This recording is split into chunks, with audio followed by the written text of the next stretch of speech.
The story of my ex-girlfriend Kendra isn't just a tale of betrayal. It's about a man's descent into strategic deception, a slow, methodical plan for retribution fueled by the very lies meant to break him. It's the story of how I turned her infidelity into a down payment on my future and found peace, not through confrontation, but through calculated, quiet revenge. For 3 years, Kendra and I had built what I thought was a solid foundation.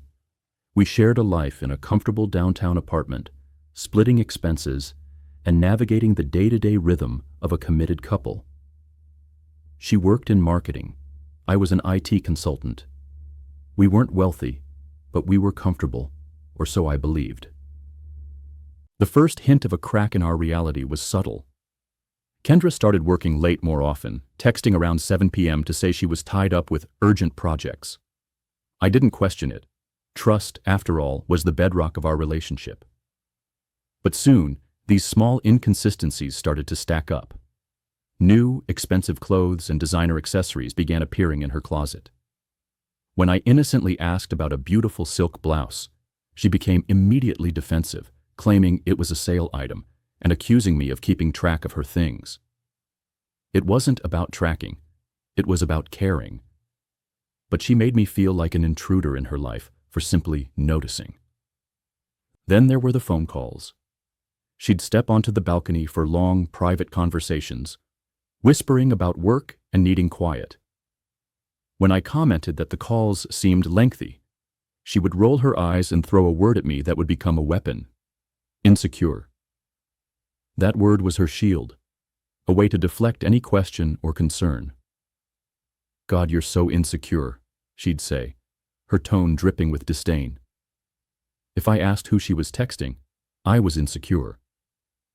If I wondered about her sudden interest in happy hours with coworkers, I was insecure.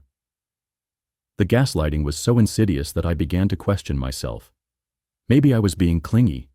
Maybe a secure partner wouldn't notice these shifts, or, more importantly, wouldn't care. The final piece of the puzzle arrived in the form of an expensive, masculine scent on her clothes and a suspicious flush on her cheeks when she came home from what she claimed were office dinners. She'd always have a ready excuse. "I already ate at the office," she'd say.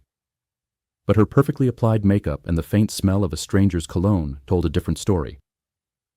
When I finally found the courage to ask about the scent, she exploded, screaming that I was accusing her of cheating and that I couldn't handle her having a life outside of our apartment.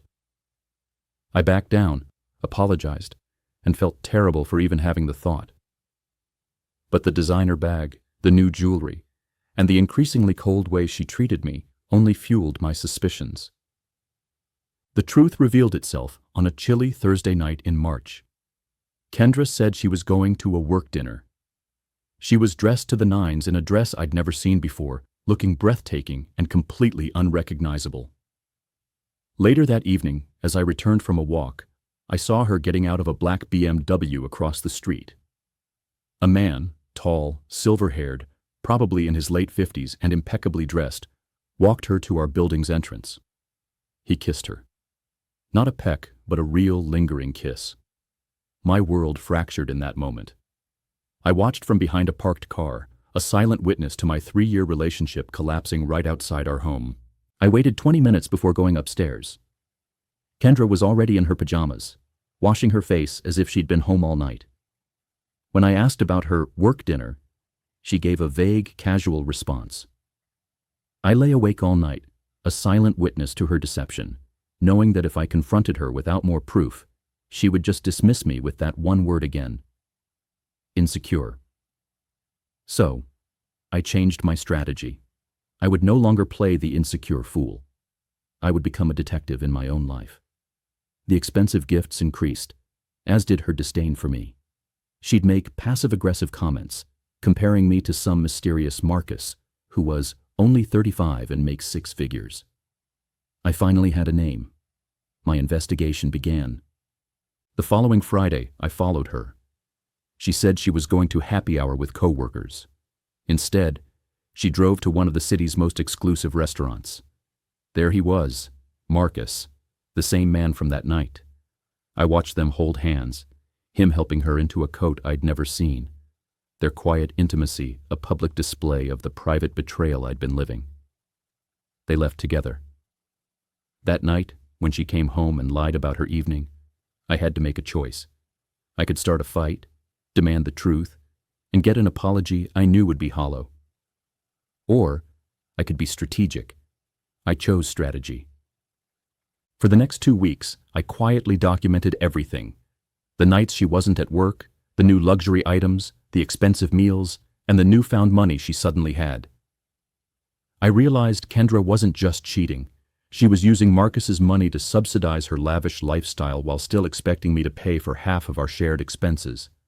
My rent, my groceries, my utilities, I was still footing half the bill. The irony was too rich to ignore. So I decided to let Marcus take over my financial responsibilities. I started by claiming to be tight on cash and stopped buying groceries. The next day, the fridge was stocked with organic everything, expensive imported cheeses, and premium cuts of meat. Marcus's money, filtered through Kendra, was now feeding me. Then came the rent. I had a client payment delay and couldn't cover my half. Frustrated, she paid it, all $2,500. I was living rent-free, subsidized by my girlfriend's sugar daddy. This continued for months. Every time a bill came due, I had a convenient cash flow problem. Car trouble, an unexpected expense, a late client payment. Each excuse was another opportunity for Kendra to dip into her secret fund and cover my portion of our life. She complained about being broke and stressed, all while showing up with new designer clothes and handbags. The cognitive dissonance was eating her alive. Meanwhile, every dollar I wasn't spending on rent and groceries went into a separate account. I was building my escape fund with Marcus's money. The final piece of my plan was the most satisfying. After she told me her car's transmission needed a $3,500 repair, I suggested she ask for an advance at work. Instead, she got a brand new Lexus. I just nodded and smiled. I knew who had paid for it. By October, I had saved almost $15,000, money that should have gone to our shared expenses, but instead was sitting in a secret account. I found a new apartment, signed the lease, and put down the deposit, all with money Kendra thought was going to our shared life. In November, the final act of my play began. I created a fake email account and sent a simple message to Marcus. I'd done my research. He was married with 3 kids. His wife sat on the board of a prominent charity. I attached photos of him and Kendra together, along with screenshots of her social media posts showing off gifts I was sure his wife would recognize. Just so you know, I wrote, your girlfriend Kendra has been using your money to support her live-in boyfriend for the past 8 months. Thanks for that, by the way. I've saved up enough to move out now. I didn't ask for a penny or sign my name. I just wanted him to know the truth. 3 days later, Kendra came home crying. Marcus had broken things off, claiming a family emergency. I held her as she sobbed, telling her everything would be okay. Inside, my plan was set in motion. 2 weeks later, while she was at work, I moved out. I left our keys on the kitchen counter with a note explaining that I knew everything, about her and Marcus, about how she'd used his money, and about her constant accusations of me being insecure. You wanted me to stop being insecure, I wrote. Mission accomplished. I'm secure enough to leave.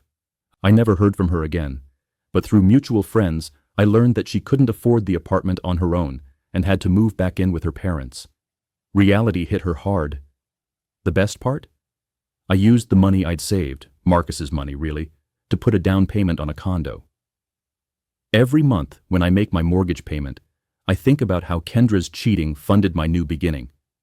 She called me insecure for trusting my instincts, but there's nothing insecure about walking away from someone who lies to your face. And there's definitely nothing insecure about starting over with $15,000 in the bank, courtesy of your ex-girlfriend's sugar daddy. Sometimes the best revenge isn't getting mad, it's getting even.